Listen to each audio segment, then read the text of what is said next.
Egy Vera Croisset tesztelés Milwaukee-val. Igazából megybontóba az autó, úgyhogy nem más autóján praktikázunk. Na nézzük, hogy milyen az a Vera kulcs. Ugye az ilyen gépi fejjel szoktuk.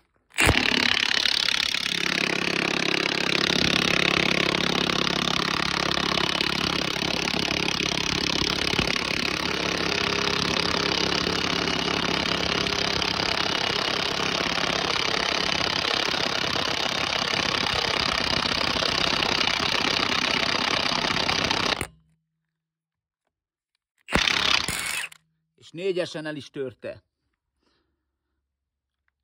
Ha valaki még azt mondja, hogy ez a Vera set az ilyen erőt csak a fekete gépi kulcs, gépi fejjel szoktam kifejteni.